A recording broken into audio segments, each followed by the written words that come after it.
ये यहाँ होता है, यहाँ स्फिंक्टर लगा हुआ है, यूं मैदा यूं जा रहा है। और ये स्फिंक्टर अक्सर जो है ना, ये जब ये लूज हो जाता है या इस पे ज़्यादा जोर होता है एसिड्स का,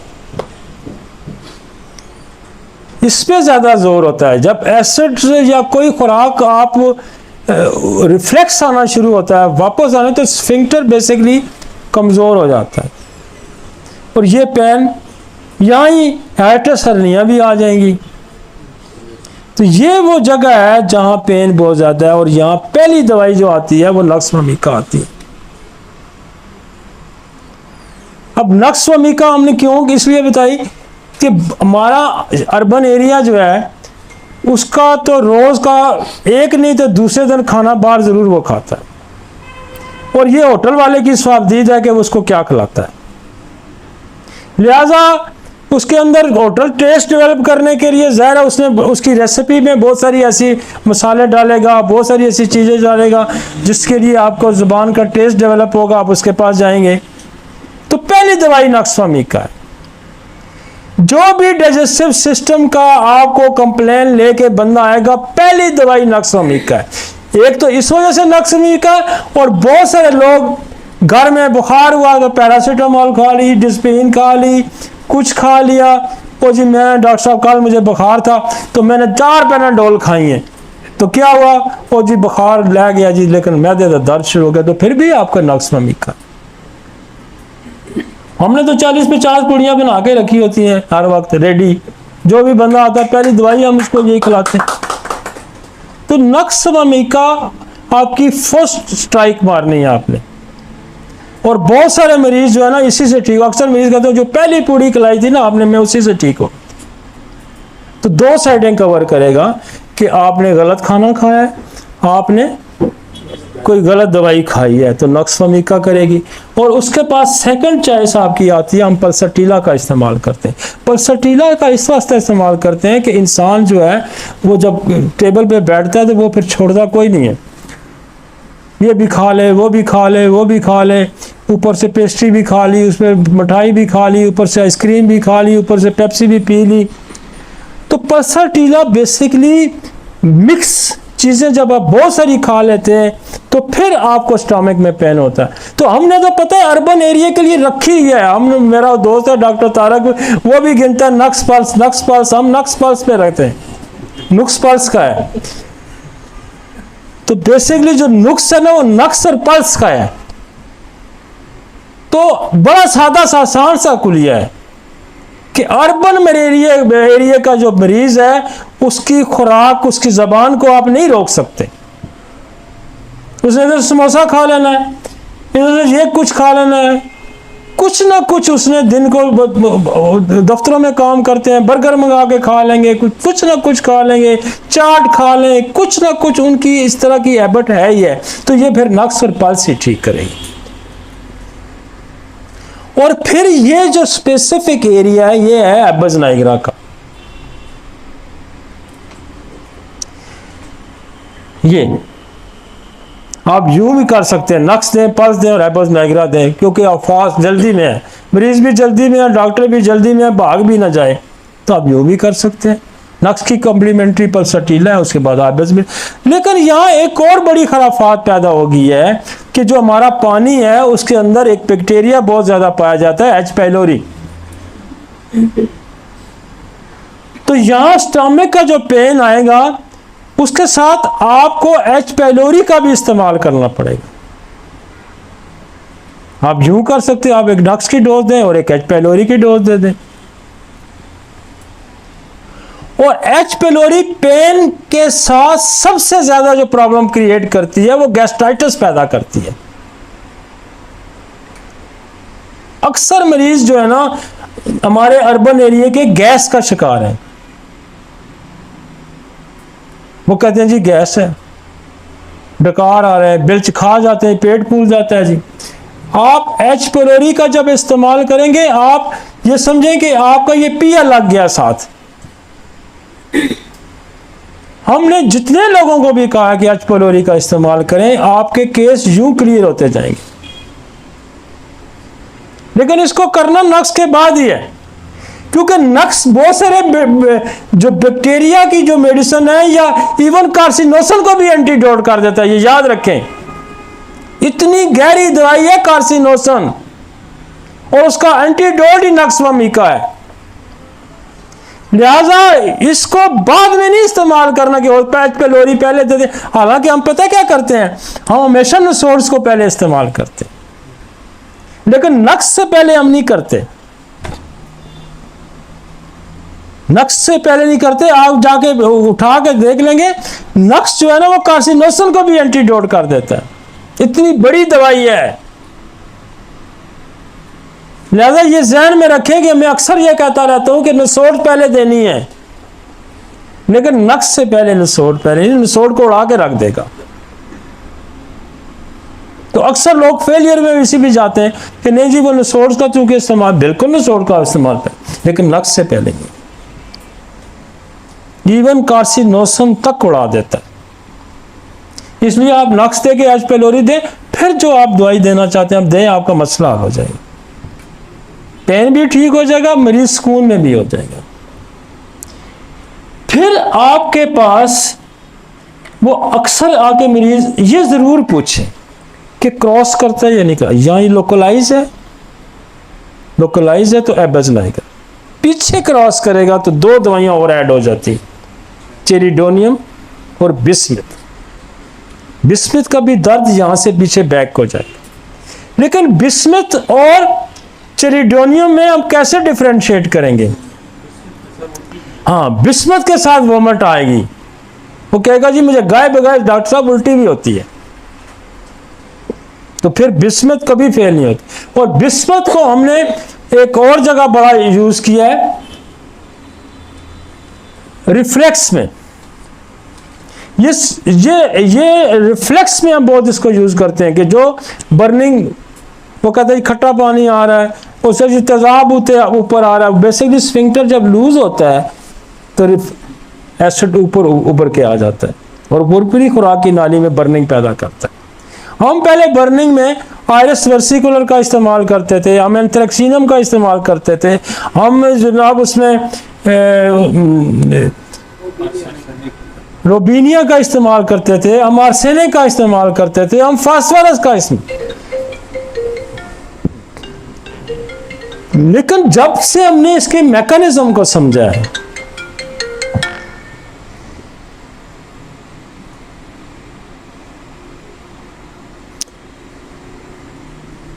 जब से हमने इसके मैकेनिज्म को समझा है, हमने इसके मैकेनिज्म को ये समझा है कि ये जो स्फिंक्टर लगा हुआ है बेसिकली ये लूज हो जाता है। जी सर, अस्सलाम वालेकुम। मैकेनिज्म हमने ये समझा कि ये बर्निंग यहाँ क्यों आती है, इसका मतलब एसिड ऊपर आ गया है। एसिड ऊपर आ गया तो उसको ये क्यों ऊपर आ गया कि ये जो स्फिंक्टर यहाँ लगा हुआ है जो खुराक को नीचे जाने देता है, और जो ही खुराक नीचे जाती है ये क्लोज हो जाता है, उसको ऊपर नहीं आने देता। इसका मतलब है इसके अंदर प्रॉब्लम हो गया। उल्टी कब हो जाती है?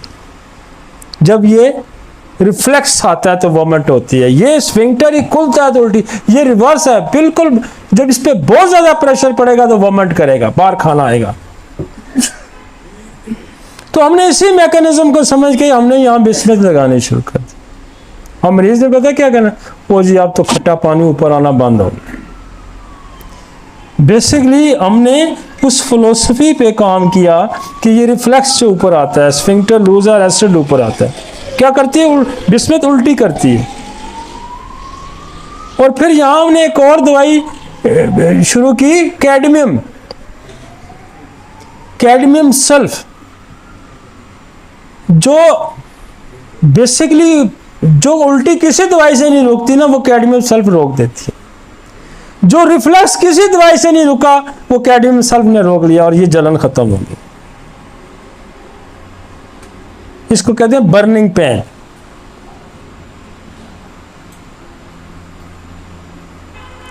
अच्छा, एक और दवाई है कॉन्डोरेंगो। ये बेसिकली मेलेग्नेंसी की दवाई है, कैंसर की, और ये स्टोमिक पेन को भी बहुत अच्छा रोकती है। और मैंने बेशुमार कैंसर के जो स्टोमिक के पेन आते हैं और जो एब्डोमिनल कैंसर के पेन आते हैं, कांडोरेंगो बहुत अच्छा उसको रोकता है। कांडोरेंगो, और कांडोरेंगो बेशुमार आपके जो ब्रेस्ट कैंसर के पेन है उसको भी कांडोरेंगो रोकता है। लिवर के अंदर जो कैंसर का पेन है उसको भी कांडोरेंगो रोकता है। कांडोरेंगो बहुत सारे पेन को रोकता है। जहां आपको ये शुबा पड़ जाए कि ये कोई ऐसा क्रॉनिक पेन है, ये ऐसा कोई रिजिड पेन है, ये कोई मैलिग्नेंट पेन ना हो, फिर कांडोरेंगो।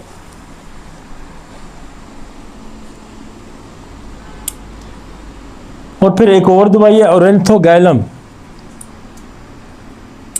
इसके बारे में तो लिखा हुआ है कि आप वो एक कतरा पिए, वैसे हम पोटेंसी में यूज करते हैं। नेक्स्ट, कुछ थोड़ा सा स्टोमिक, मतलब हम बोझ ना डालें ना इसको, थोड़ा सा इतना रखें। इतनी चीजों के अंदर आपका एक मसला हल हो रहा है, आप क्यों दाएं बाएं उधर जाएं रेरे वेरे, मतलब रेर दवाइयां तलाश करें, फलान तलाश करें। इस कहानी में ना ये बरसों का एक्सपीरियंस आपके साथ शेयर हो रहा है, और ये आपको मायूस नहीं करेगा। टिक टिक टिक टिक यूं कितना जल्दी हम देखते हैं जी। आप, मैंने दवाइयां तो ब्रीफ कर दी हैं आपको। अगर आप इन दवाइयों पे ग्रिप रखते हैं तो मरीज को इन्वेस्टिगेट देखने में कितनी देर लगेगी, नक्स पल्स को समझने में कितनी देर लगेगी। ये एबस नाइगरा यहाँ पड़ा हुआ है, पत्थर यहाँ पड़ा है, गोला पड़ा है, ये पड़ा, ये एबस नाइगरा है भाई। पीछे क्रॉस कर रहा है तो चेलिडोनियम, तो 3 तो सवाल सारे आपने करने हैं। टाइम टेकिंग तो यहाँ मसला ही कोई नहीं है।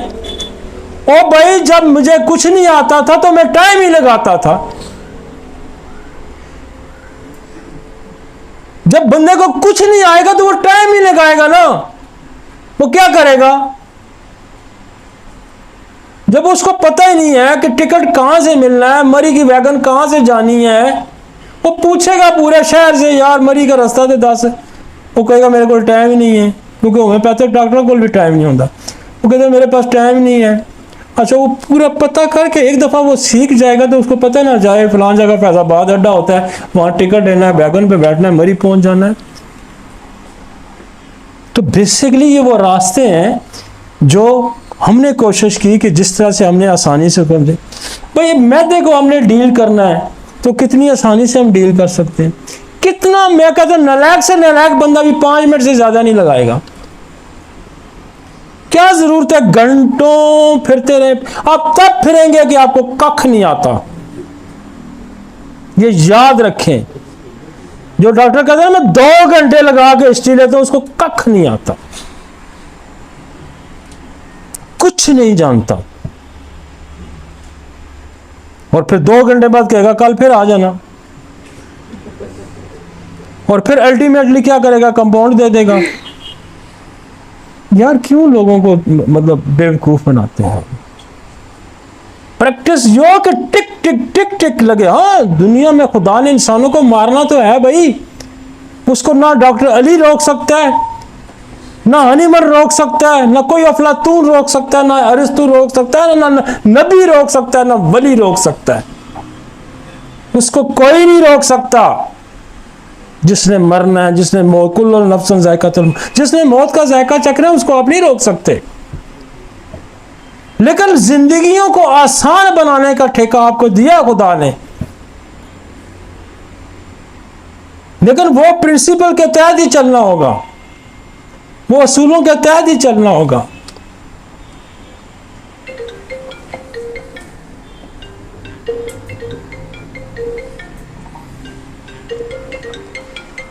जिस तरह से मैं ब्रीफ करूं, हर उस पे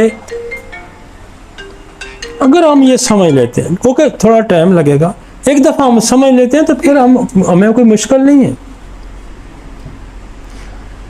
इन दवाइयों के अंदर कितनी दवाइयां, 1 2 3 4 5 6 7 8 दवाइयां मैंने लिखवाई हैं, और थोड़ी थोड़ी इधर उधर करके की हैं। इसमें आपका रिफ्लेक्स भी ठीक होगा, इसमें पेन भी ठीक होगा। मतलब तो एक स्पेसिफिक एरिया के लिए आपको अगर इतनी दवाइयाँ 2 4 5 दवाइयों के अंदर आपका प्रॉब्लम सॉल्व होता है, चाहे कि आपको उलझाया जाए 200 की दवाई के अंदर। ठीक है, जो इससे बच जाएगा, जो इससे रह जाएगा, फिर उसके बारे में देखेंगे यार इसकी क्या वजह, क्यों नहीं ठीक हो रहा। कोई मियाज़मेटिक मसला है, कुछ दिमागी मसला है, कोई बैक्टीरिया है, कोई बैक्टीरिया मैन इसके अंदर एच पेलोरिया, जिसका मैंने आपको बता दिया। हमने बैक्टीरियोलॉजी भी कवर कर लिया है, हमने कॉजेज़ को भी कवर कर लिया है। कॉजेज़ क्या है कि वो एलोपैथिक दवाइयाँ हैं, मैदे के दर्द की मोस्ट कॉमनली एलोपैथिक, और फिर जो हमारा ये टिक्के कबाब, बाल्टी गोश्त, ये वो जो है सारा कुछ ये चलता है। फिर खाना, पेस्ट्री शेस्ट्री, ज़रा टेस्ट के लिए बहुत सारी चीज़ें उसमें डाली जाती हैं, तो वो फिर उसके हिसाब से भी हमने आपको कॉजेज़ के, और आप 2 घंटे लगाएं या 1 दिन पूरा लगा दें, वजह आपको यही निकलेगी। वजह आपको यही निकलेगी। बेशक आप 2 घंटे हिस्ट्री लेते रहे, बेशक आप एक पूरा दिन लगा के हिस्ट्री लें, वजह मेरे भाई यही निकलेगी। और ये मैक्सिमम अहाता करेगा, मैक्सिमम अहाता करेगा। नेक्स्ट, लिहाजा कोई बंदा जो है ना, वो किसी ने रस्तों से सवाल किया था कि तू कितना जानता है, तो उसने कहा था मैं बहुत कुछ जानने के बावजूद कुछ नहीं जानता। उसकी वजह यह है कि ये कोई बंदा जी शोर ये क्लेम ही नहीं कर सकता कि मैं इस पूरी कायनात को समझ गया हूँ। लिहाजा जिस हद तक समझ गए हो, जिस हद तक उसने समझा, आर्शिमीदेस ने एक हद तक समझा, आइंस्टाइन ने एक हद तक समझा, फिर अगले 2 आए उससे वो आगे निकल गए। लिहाजा ये कोई बंदा नहीं है कह सकता कि मैं सारा कायनात का इल्म भी मेरे पास है, क्योंकि कायनात का इल्म जो है ना वो उसके पास नहीं है। मैं पिछले दिनों में बहुत ज़्यादा बीमार हुआ, तो मैं खुदा से कहता था कि यार मुझे आप अगर दफ़ा ज़िंदगी दे दें तो मैं ये भी करूँगा। तो मुझे आगे से जवाब ये आता था कि तू नहीं रह गया दुनिया में एक अकेला डॉक्टर अली मोहम्मद जो ये भी करेगा, मेरे पास बहुत दुनिया है। ये सौदा नहीं हो सकता ऐसे कि मैं तुम्हें ज़िंदगी दे दूं तो तू कहेगा मैं ये भी करेगा। वो कहता है कि जब मैं पकड़ूंगा फिर तुम्हारा बाप, तुम्हारी औलाद, तुम्हारी डॉक्टरी, तुम्हारा इल्म कोई भी नहीं छुड़ा सकता। और ये वो बड़े रब लोग हैं जो इस इल्म के लिए कलंक का टिका है, दब्बा है, ये जो लोगों को चाहते हैं कि इल्म की रोशनी से दूर रखना चाहते हैं, और ये सोचेंगे कि ये डॉक्टर अली चुप कर जाएगा। ये नहीं चुप करता भाई।